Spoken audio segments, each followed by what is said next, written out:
of the committee. The meeting was constructed in such a manner as to cover a range of topics and activities essential to the work of the committee, so as to ensure that the committee members were well informed and could effectively perform their legislative roles at a regional level, given that most of them were new chairpersons who may not have previously served on similar organs. Mr. President, the Assembly may wish to note that the meeting also enabled the committee to take stock of the progress made towards domestication and implementation of the SADC model law on eliminating child marriage and protecting children already in marriage. Furthermore, during the meeting, the committee was appraised on the findings from the comparative analysis of the SADC model law on public finance management and national public finance management laws, with specific reference to Malawi, Zambia, and Zimbabwe. Further, Mr. President, it must be noted that a number of resolutions have previously been adopted by the Plenary Assembly of the SADC-PF, which are relevant to the mandate of the Regional Parliamentary Model Laws Oversight Committee, in short, RAMROC. The meeting, therefore, served as an opportunity for the members to review progress made towards the implementation of these previous resolutions and to charter the way forward. In this regard, it is notable that the resolutions of the 24th Plenary Assembly urged SADC member states not only to ratify and domesticate SADC protocols and model laws, but also to ensure that adequate fundings are allocated to related programs, activities, and sectors in the SADC member states. The resolutions also called for the development of mechanisms for monitoring the process of ratification, domestication, and implementation of the SADC protocols. Mr. President, the resolution also called for the continued action for the forum to empower SADC parliamentarians with information on various SADC protocols and to develop strategies that parliamentarians would utilize in their advocate work to promote the adoption, ratification, and domestication of these regional instruments at a national level. Furthermore, Mr. President, this Assembly will recall that the Forum's 56th plenary also resolved to implore SADC parliaments to set up efforts and develop strategies on domestication initiative. The Plenary Assembly also called for the awareness raising on targeted laws as well as partnerships to facilitate the mobilization of funding support not only towards the domestication initiatives,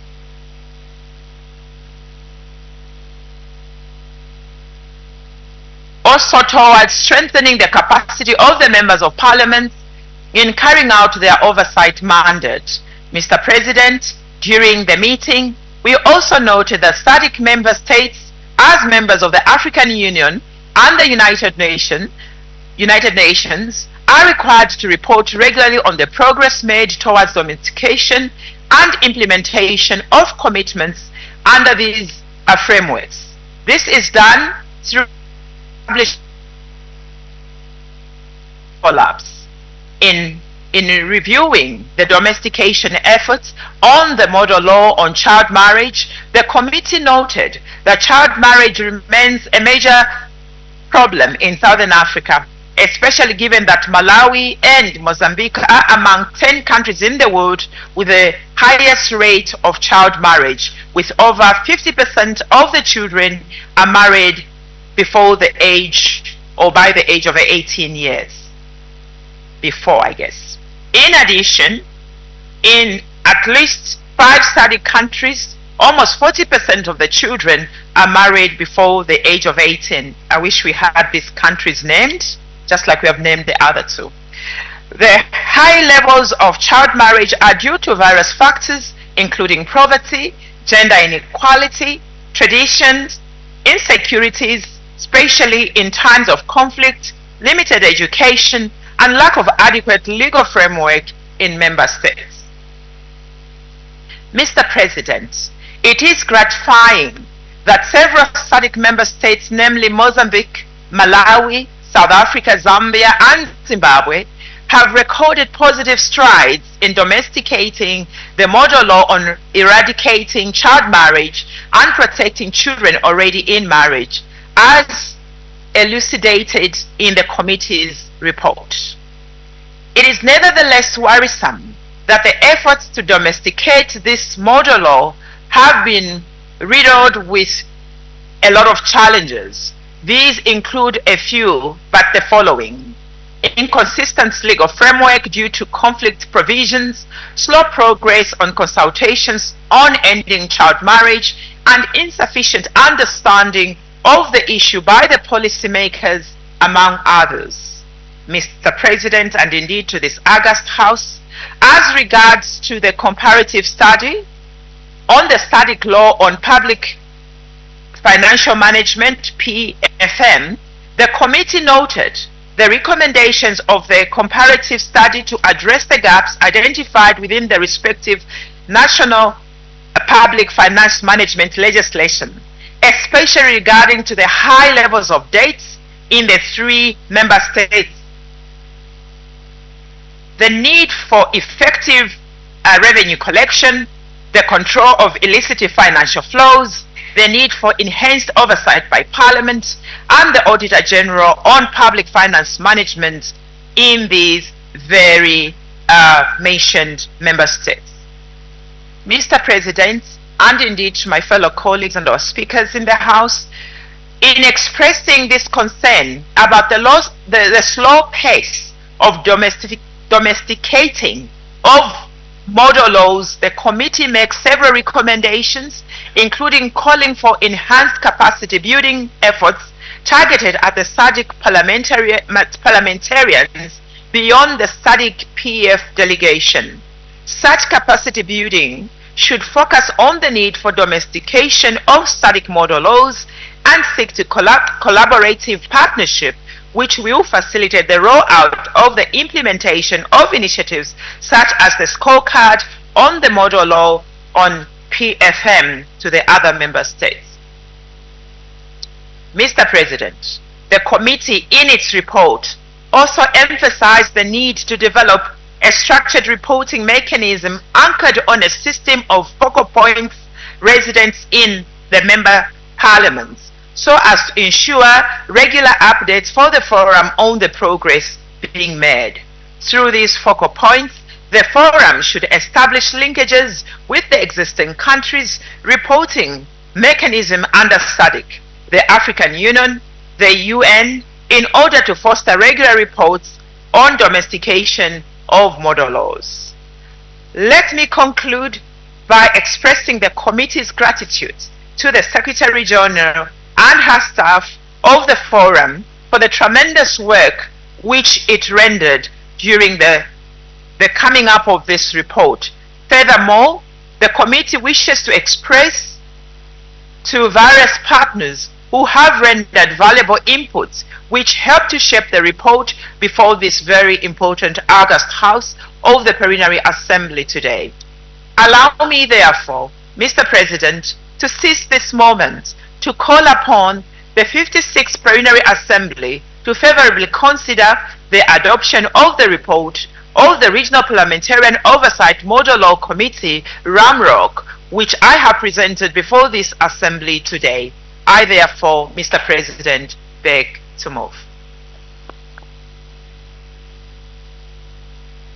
Thank you very much, Honorable Chairperson.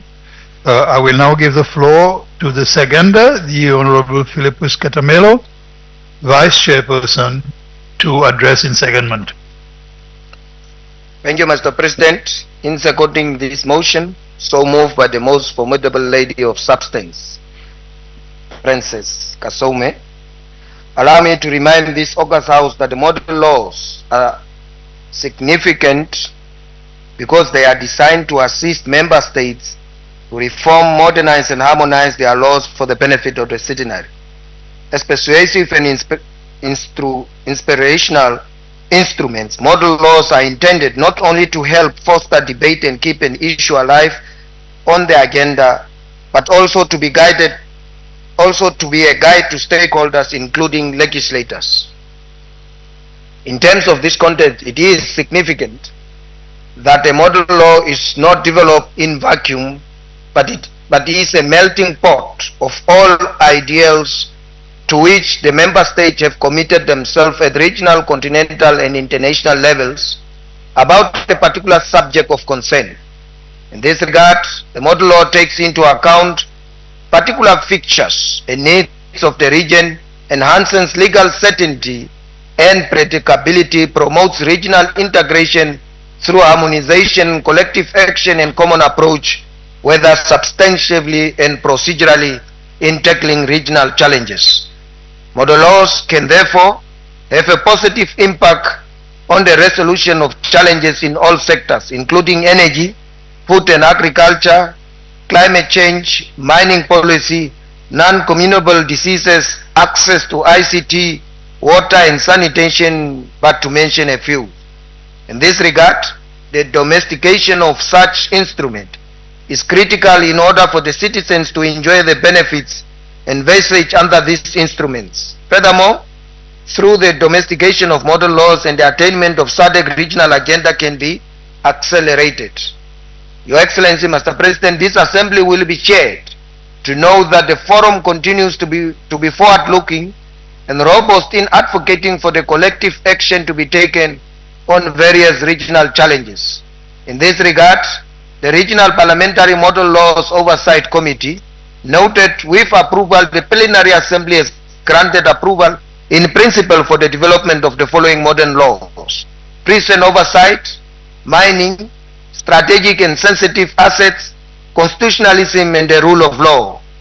Your Excellency, Mr. President, while work to develop the model laws on these themes has commenced, it is a source of concern that the process has been characterized by sluggish progress due to limited resources.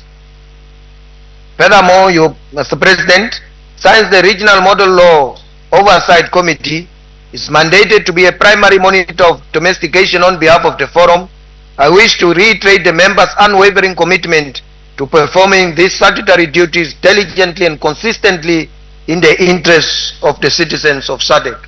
With these few words, Your Excellency, fellow Africans, I beg to second the motion.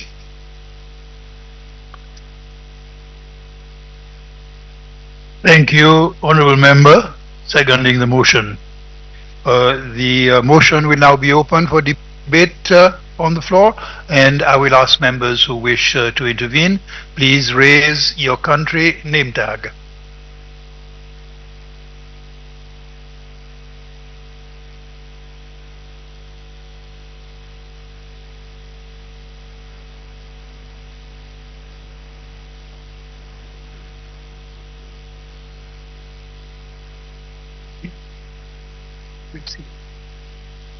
I have Tanzania to address.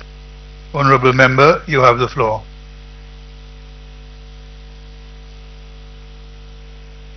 Thank you very much, Mr. President, for this opportunity to support this motion, which was so ably delivered by the chairperson, Honourable Princess Kasome, and who is the chair, supported by the vice. Mr. President, few vocabularies kept on repeating, and this vocabulary on this was on ratification, domestication, and implementation of the model laws. Before I proceed, may I commend the Secretariat for coming up with such model law, and the rest of the members for saying that it is important and we must now take this as our assignment to see our parliaments ratify them, domesticate them, and implement them. The only shortfall is that there is no time limit or a law which tells any country that by now or after 3 months, after the model law is ready, once you receive it, you must domesticate it. So it's up to us members of SADC Parliamentary Forum to see that when we report home and to our parliaments, or if to the ministry on duty consent, then we should make a follow-up. If there is no monitoring and evaluation, then it is just left into the shelves. Of course, of late, many things are not in shelves. They are just in the gadget. So we'll keep on repeating this again and again, and nothing is taking over. But Mr. President, I'm very happy that this one of child marriage is now the story of the day. Mr. President, I think it's our duty to create awareness of the importance of this, to educate our people, of our children to get married when they are ripe enough or when they are mature enough. You see, with this today food, those children mature at the tender age. 9 months, the girl is already a woman. Now nobody is caring if he or marry or maybe do whatever with him. But back home we say that's the game of dad and mom. And that game of dad and mom has a certificate. That's why dad and mom go to church or go to mosque for marriage. And they get a government certificate that they are married. And so they start that game and bring up children. For those who just go doing this game without, we call it a social accident. They did not intend to. They are naughty children. So it's up to you. You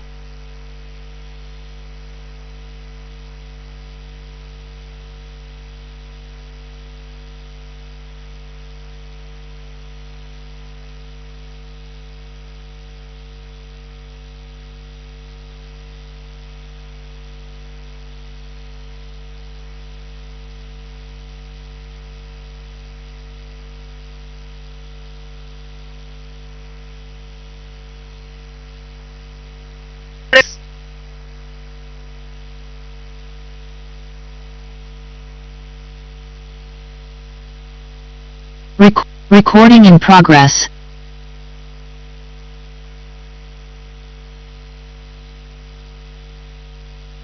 President, I want to request these people, my fellow members of parliament, to support the oversight committee presentation, because it took time to look after other models, and it was a very good exercise. I should declare I was one of those members of that committee, and whatever my chair said, which was supported by the vice chair, I support it fully. Mr. President, I submit.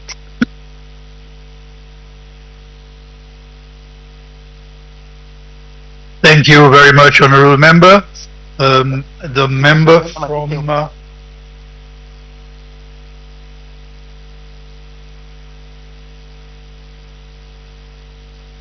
also from Tanzania, the member from Tanzania. Thank you. Thank you, Mr. President. I also wanted to put some recommendation regarding to this motion.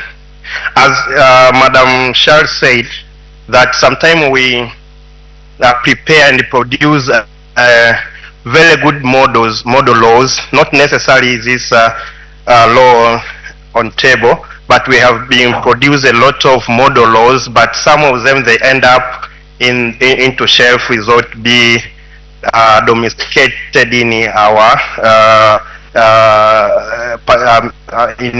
countries. I know it will be somewhat difficult because SADC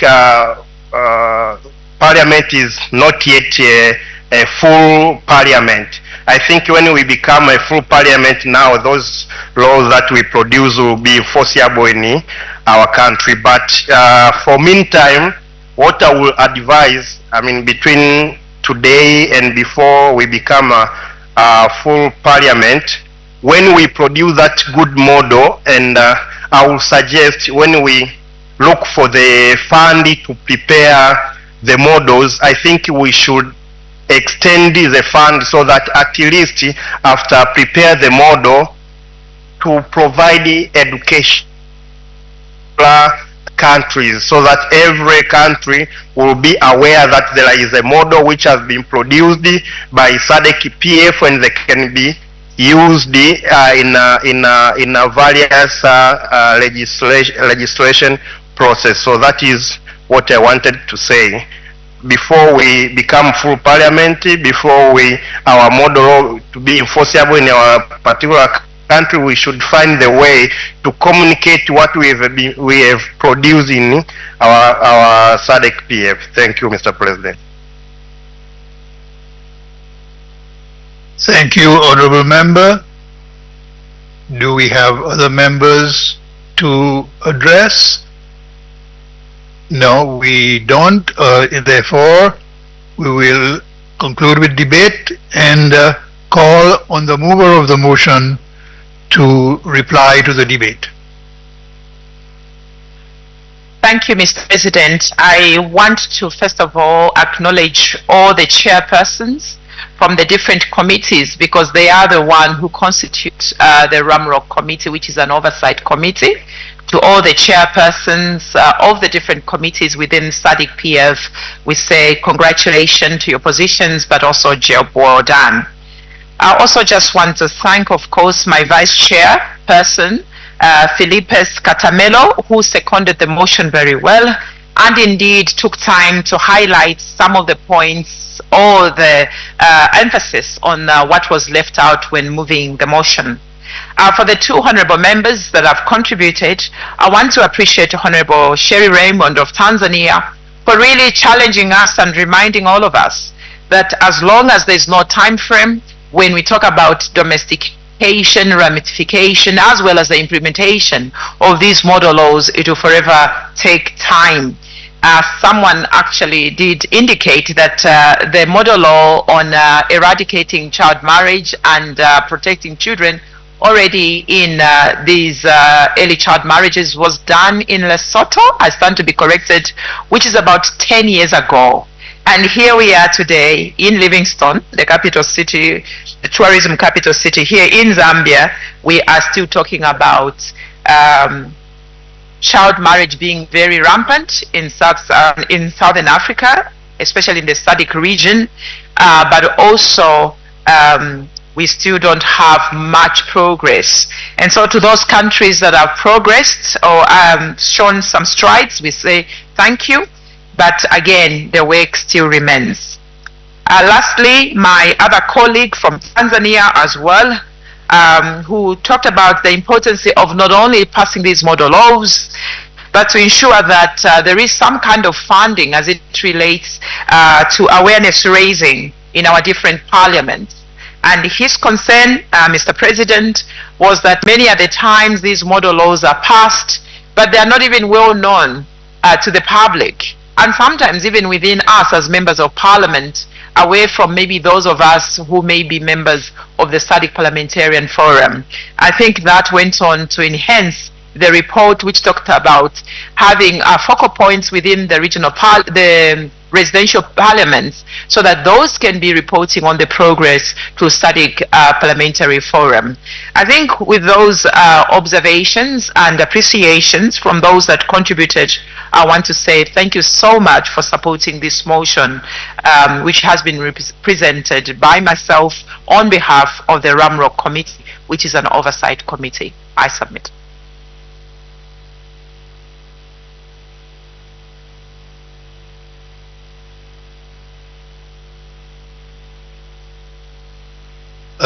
I now put the question that the report of the Regional Parliamentary Model Laws Oversight Committee be adopted. Are there any objections? There being none, the report is duly adopted. And I thank the committee, its chairperson, its vice chair for their work on this subject and congratulate them on their report. Thank you. I will ask the Secretary General to read the next order. Statement by the Honorable Nelly B.K. Kashumba Muti, State Council, Speaker of the Parliament of Zambia, on the 149th IPU Assembly and related meetings held from the 13th to the 17th of October in Geneva, Switzerland, pursuant to Rule 45 of the Rules of Procedure. Thank you, SG. I am pleased to invite the Honorable Speaker Muti to make a statement on the 149th IPU Assembly and related meetings held from 13 to 17 October 2024 in Geneva, Switzerland, pursuant to Rule 45 of the Rules of Procedure. Honorable Muti. Thank you very much, Mr. President, distinguished honorable colleagues and honorable members of Parliament. This is the statement on the report of the 149th Assembly of the IPU and the related meetings. In terms of attendance, Honorable President, first of all, the 149th Interparliamentary Union IPU meeting was held in the International Conference Center, Geneva, from the 13th to the 17th of October 2024, under the theme Harnessing Science, Technology and Innovation for a More Peaceful and Sustainable Future. The assembly was attended by a total number of 1,267 delegates from 129 member countries, of which 631 were members of Parliament, and including 16 from associate member delegations. Out of these, 53 presiding officers attended and 36 deputy presiding officers. Members of Parliament delegation included 224 women MPs, which was 36.4%, and the young people constituted 53, which was 24.9%.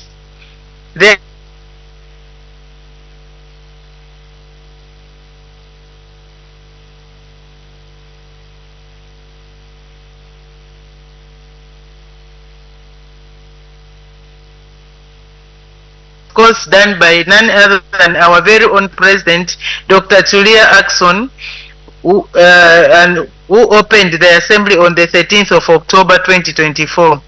In welcoming the delegates, Dr. Ackson informed the delegates on the important, among things,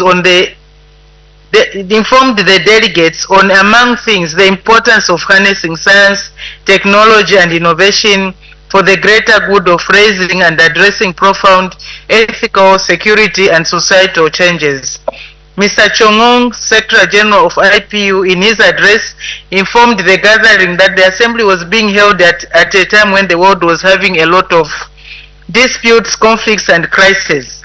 Mr. Chongong highlighted that science and technology, if well harnessed and utilized, could help resolve many of the intricate crises that were being faced. Further, the Secretary General informed the Assembly that the 149th Assembly would, among other things, endeavor to equip parliaments with the tools that would allow them to perform in a more efficient and effective manner.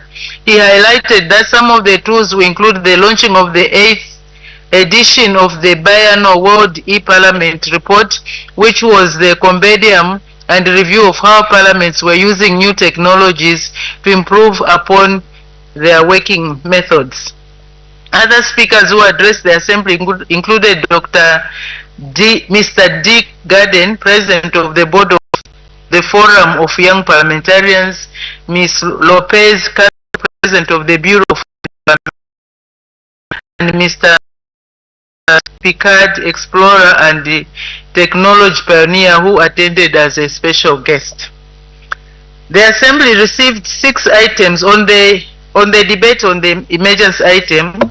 The Assembly received 6 items for inclusion as emergency items as follows. The first one was for the call for the condemnation of the missile attack by the Islamic Republic of Iran against Israel. This was moved by Israel. The second one was enforcing UN General Assembly resolutions and ensuring accountability, which was moved by Palestine on behalf of the Arab groups.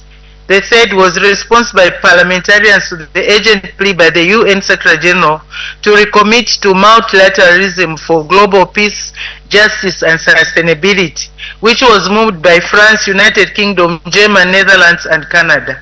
The fourth was the security and humanitarian situation in the East Democratic Republic of Congo, which was moved by the Democratic Republic of Congo.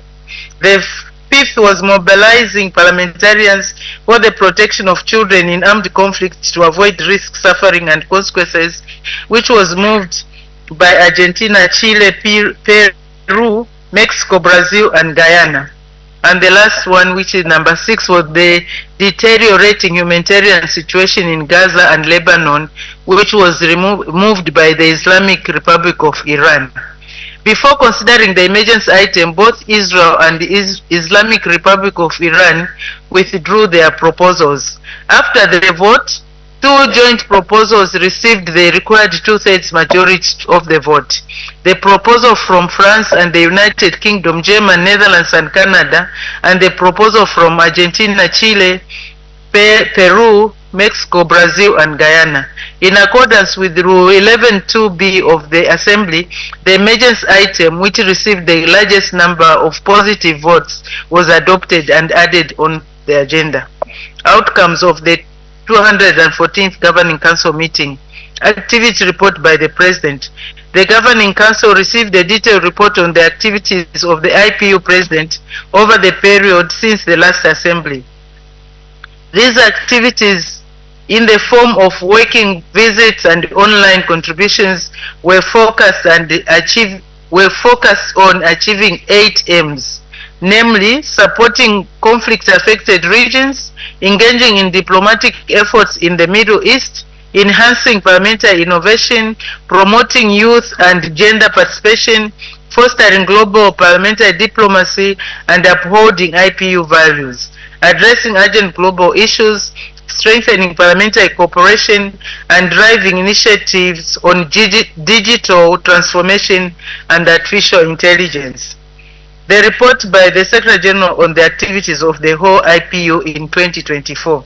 The Secretary General presented his report on the activities carried out by the IPU over the past 9 months to implement its strategy in 2024.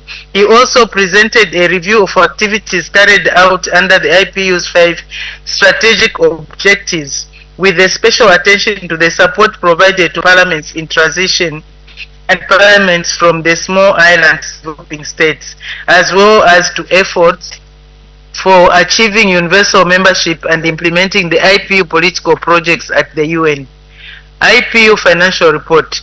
The Governing Council received a report on the financial position of the IPU as at 31st July 2024 and an updated list of unpaid assessed contributions. It was noted that the IPU budget performance was on track for the year under review, and that the organization's finances were stable. The Governing Council also discussed the arrears in assessed contributions, which stood at CHF 2.1 million, which is equivalent to United States dollars 2.4 million, following recent receipts, and the situation of certain member parliaments that had long accumulated arrears. Questions relating to IPU membership and observer status. The Governing Council was informed that the IPU in its continued campaign to secure all parliaments of the 193 member states of the United Nations among its membership. The Governing Council warmly welcomed the Parliament of Jamaica back to the organization, increasing the IPU membership to 181. In the same vein, the Governing Council took note that representatives of the Legislative Council of Brunei Darussalam were in attendance in the 149th Assembly in view of the possible affiliation to the organization at the 150th Assembly. The Governing Council reiterated its commitment to reaching universal membership, including the readmission of the Congress of the United States of America. Amendments to the IPU statutes and rules. The Governing Council unanimously adopted the amendments of the rules of the Governing Council, the rules of the Executive Committee, the rules of the Standing Committee, the rules of the Forum for Women Parliamentarians, and the rules of the working modalities of Forum for Young Parliamentarians. The working group on the revision of IPU statutes and rules will finalize its report on the remaining proposals for adoption during the 150th Assembly in April 2025. I am privileged to chair this important committee as a member of the EXCO. IPU regional offices. The Governing Council was informed about progress with the establishment of regional offices in Uruguay and Egypt. To this end, an agreement was signed between the government of Uruguay and the IPU, which granted the IPU international organization status in Uruguay, entitling it to the relevant privileges and immunities. Meanwhile, in Egypt, the IPU Secretariat has engaged with the Parliament regarding the draft host agreement and budget. It was heard that the Parliament was gathering examples of host agreements with other international organizations to expedite negotiations on the IPU agreement, focusing on immunities and privileges. Task Force on the Peaceful Resolution of the War in Ukraine. The Governing Council noted the report of the task force, which focused its deliberations on the cases of children who had been relocated from Ukraine to the Russian Federation. The task force was encouraged by the fact that parliamentarians from both countries underscored that any children who had been separated from their parents, siblings, legal guardians, and/or close relatives would be reunited with them, as well as their readiness to assist the task force in this process. Elections and appointments to the 149th Assembly. Several elections took place in various IPU bodies, and the positions were distributed according to all geographical groups of the IPU. Of particular interest to the African Geopolitical Group elected the following. A. Elections to the Committee on Human Rights and of Parliamentarians. The Governing Council elected the following 3 members for the 5-year term ending in October 2029. Ms. Eni Oduseren from Mongolia, Mr. M. Grujic from Serbia, Ms. Eni Akora Ogoda from Uganda. B. Elections to the Committee to Promote Respect for International Humanitarian Law. The Governing Council elected the following members for a 4-year term ending in October 2028. The African Group, none other than our very own Ms. Ija Jailosi Jolovala from Malawi. IPU Kramer Passy Prize. The 2024 Kramer Passy Prize, the MP of the Year award, was awarded to Dr. Harun Kabadi, former President of the National Assembly of Chad, from 2011 to 2021, in recognition of his exceptional work in promoting peace and security. Future IPU meetings. 6th World Conference on Speakers of Parliament.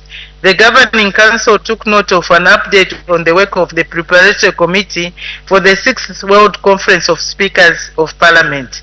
The conference will take place at the Palais des Nations in Geneva from the 29th to the 31st of July 2025, and will be preceded by the 5th Summit of Women Speakers of Parliaments in Bern on 28th July 2025.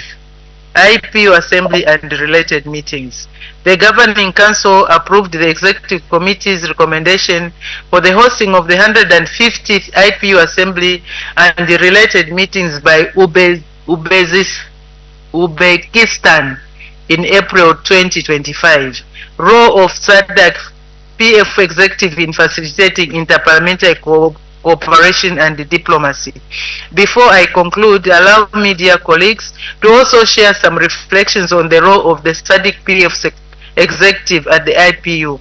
The role of the SADC PF executive in facilitating interparliamentary cooperation and diplomacy must, by and large, stem from the mandate and objectives of the Interparliamentary Union as promulgated under Article 1 of the Statutes.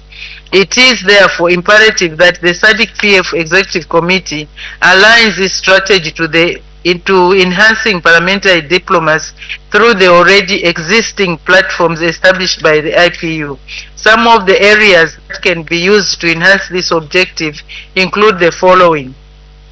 A. Association of the Secretary Generals of Parliaments, ASGP.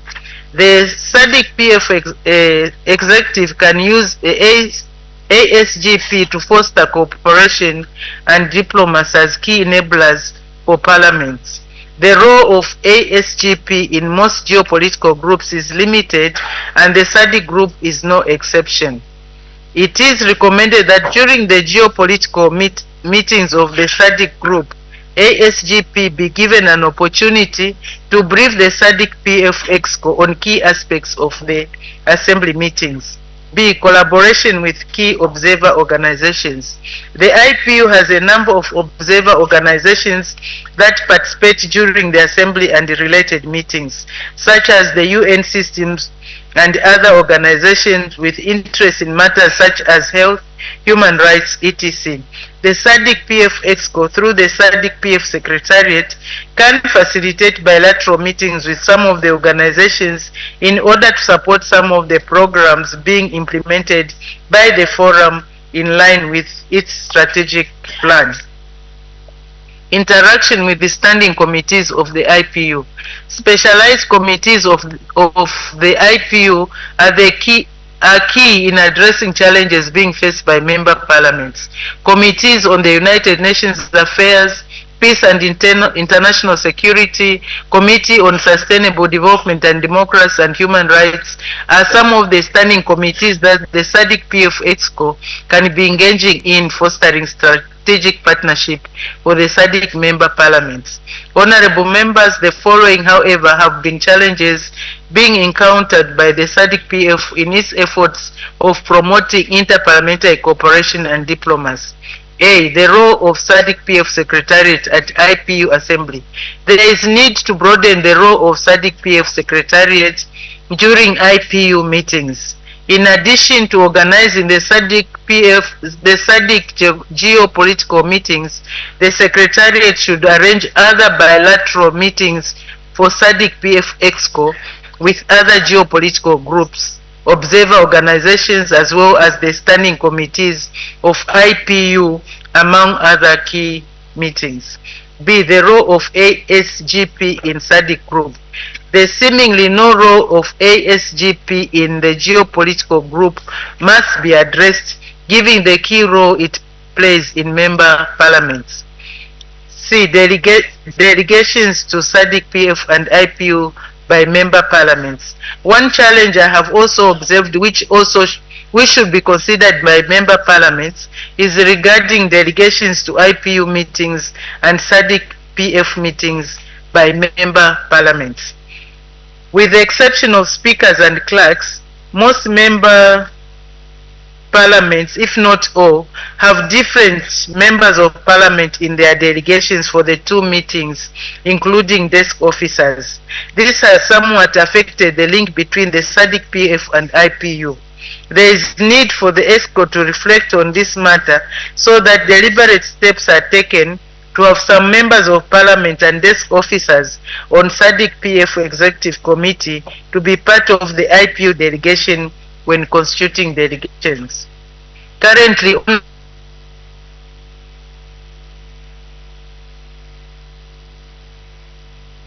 members who don't attend, while the rest of the EXCO members don't attend.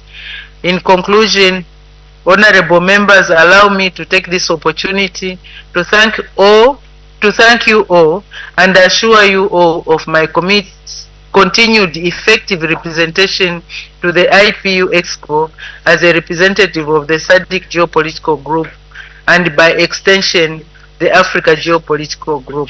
I thank you.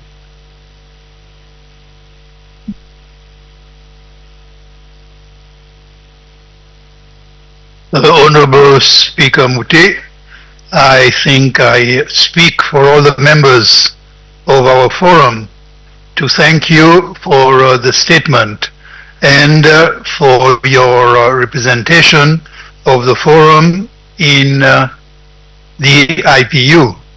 You personify the engagement of the forum in that august body, and we are very proud that you are able to represent us so admirably. The work of the IPU is important for us, and our participation in its deliberations is very important for the Southern Africa region in bringing our voice to the primary body of parliamentarians in the world. Indeed, we should continue to strengthen inter-parliamentary cooperation and diplomacy, particularly as we seek to find collective solutions to the numerous regional and international challenges. As legislators, especially given the complex global issues that we deal with. Thank you again, Speaker Muti, and I wish you good continuation in the role that you can play. Honorable members, we have come to the end of business. Before I call for adjournment, I have one announcement. The Right Honorable Nelly Muti, Speaker of the National Assembly of Zambia, our gracious hostess, who has hosted us for so many occasions, will host a networking indaba at David Livingstone Safari Lodge and Spa for all SADC PF female speakers and female parliamentarians to discuss challenges that female parliamentarians, women and girls face in their social, cultural, economic and political spaces. The dinner will begin at 1800 hours. Transport will leave the Radisson Blu Hotel at 1745 hours. Parliamentarians, please note, and I wish you the best enjoyment of your evening. There are, yes, members, I see some members wish to take the floor. The member Malawi. Yes. Thank you very much, Mr. President. On a lighter note, I was thinking that there's no gender equality there. That's discrimination against men. No, I certainly do not think it is discrimination. Indeed, we are giving women a place of honor equal to men. Thank you very much. Honorable members, I will call for adjournment. We will adjourn until tomorrow, Friday 13th December. Resume at M. Thank you.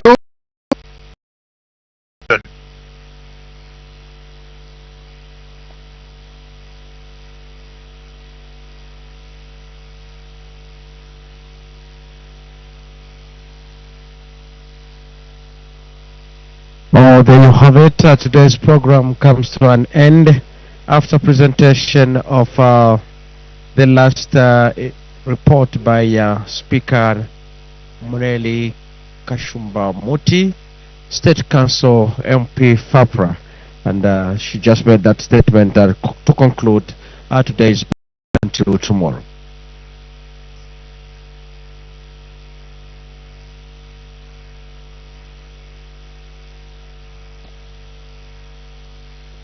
were presented, and the first one was on the Standing Committee on Human and Social Development and Special Programs following its statutory public hearing session held under the theme The Role of Parliaments in Raising, Allocating and Spending Resources Necessary for Public Health and SRHR Financing.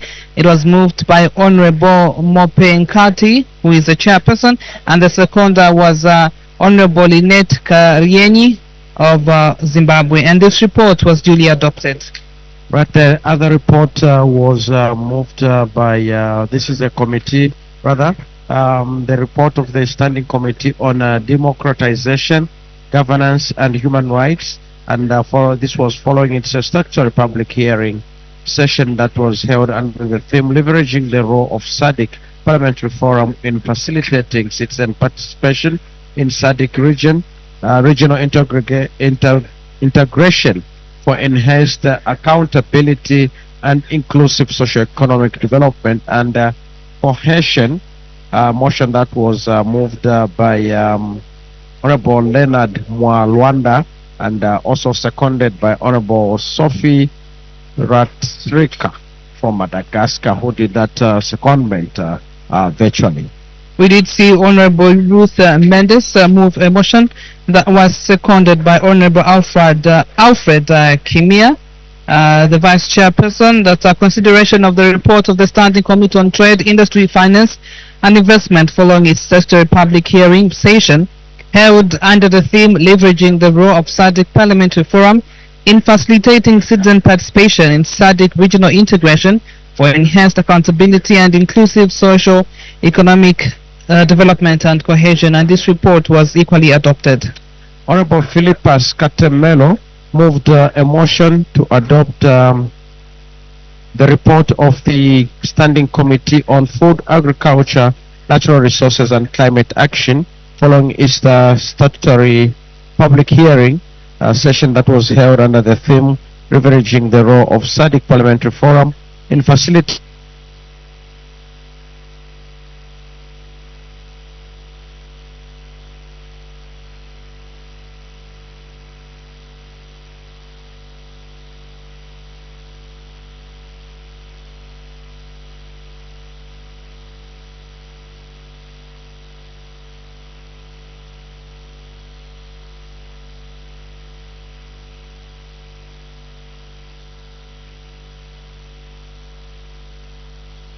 particular committee, that the consideration of the report of the Regional Parliamentary Model Laws Oversight Committee following its statutory meeting held under the theme Enhancing the Role of the RPMLOC in Monitoring the Domestication of SADC Model Laws and Implementation of Related Policies and Laws through Structured Reporting Frameworks and Mechanisms.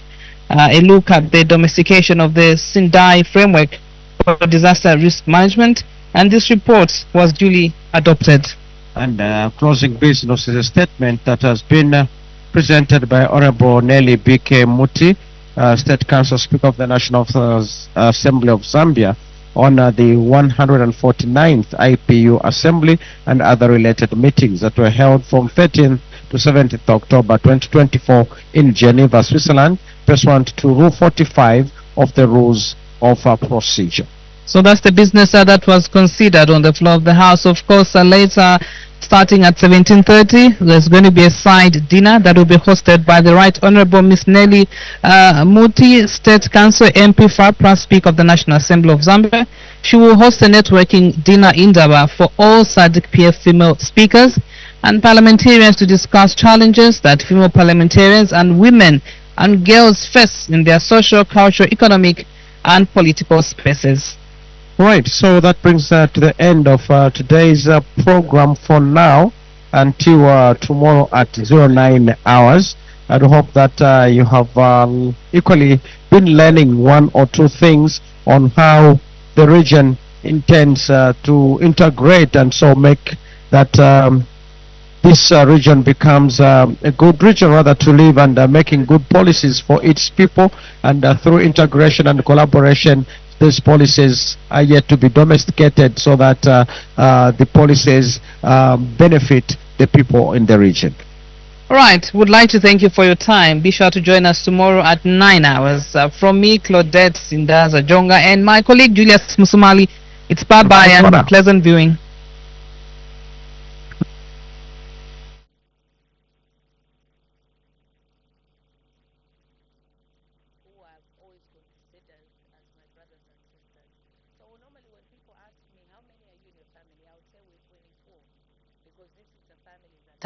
I've known, you know, and what I learned over time is that they don't normally have to be your blood, but it's a relationship that you've shared with them over the years. So I have 24 siblings. Miss Mlenga glows as she talks about her 3 sons who have been her source of strength. I have 3 wonderful boys. 2 of my boys are in the United States. My youngest boy is in boarding. He's at a school called Trident in Solwezi. So I'm surrounded by very good men. So you can see my face is lit up all the time. I think nobody will love you as much as your boys. I think they've been my source of strength, my pillar. They've been my biggest cheerleader. No one will cheer you as much as, you know, your own boys would do. You know, like for my boys, the 2 of them that are in America. Funny enough, even so many years of them being away, you know, in school, we speak every night.